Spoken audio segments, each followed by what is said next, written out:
আমাকে অনেকেই জিজ্ঞাসা করেছো যে দিদি তুমি হেয়ার কাটিং কি করো না, বা কত বছর হেয়ার কাটিং করোনি, ওর জন্য হেয়ার এতটা লেন্থ আছে। না, আমি হেয়ার কাটিং করি। হেয়ার কাটিং করলে হেয়ারটা আরও সুন্দর হয়, তবে বেশি নয়, একটু একটু হেয়ার কাটিং করি।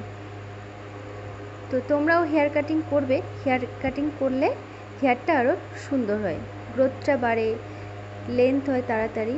তো হেয়ার লেন্থের জন্য আমাদের হেয়ার কেয়ার অবশ্যই নিতে হবে।